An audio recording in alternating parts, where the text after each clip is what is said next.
વડોદરામાં Sunday on cycles કાર્યક્રમનું આયોજન થયું। સાંસદ સહિતના નેતાઓ આ કાર્યક્રમની અંદર જોડાયા હતા અને તેઓએ ભાગ પણ લીધો હતો।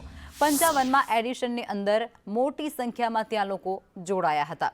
અસંખ્ય લોકો જે યોગા કરતા જોવા મળ્યા હતા। આ સાથે જ સાયકલિંગનું પણ આયોજન કરવામાં આવ્યું હતું। વડોદરાવાસીઓ માટે આ એક સારી પહેલ પણ કહી શકાય છે, જેની અંદર અનેક રમતોનું પણ આયોજન કરવામાં આવ્યું હતું અને બાળકોથી લઈ વૃદ્ધો સુધી તમામ વડોદરાવાસીઓ ત્યાં પહોંચ્યા હતા।